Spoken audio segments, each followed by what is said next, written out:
প্রথম বেঞ্চের যখন সিনিয়র নেতারা দাঁড়ায় পিছন দিকে আপনারা বসে যাবেন, আলেম ওলামা আপনাদের মধ্যে থাকতে পারে, এটা নিয়ে বিতর্ক হোক, এটা চাই না। আমরা সবাই মুসলমান, এখানে অধিকাংশই মুসলমান, এই দেশটারও 92% মানুষ মুসলমান।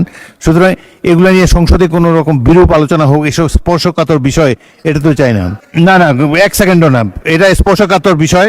আপনাদের সিনিয়র নেতারা সামনে দাঁড়িয়েছে সংসদে। আজকের এই পবিত্র লগ্নে আমি খোলাফায়ে রাশিদিনের প্রথম খলিফা হযরত আবু বকর রাদিয়াল্লাহু আনহুর একটি অবিসংবাদিত ভাষণের কয়েকটি পংক্তি উল্লেখ করতে চাই।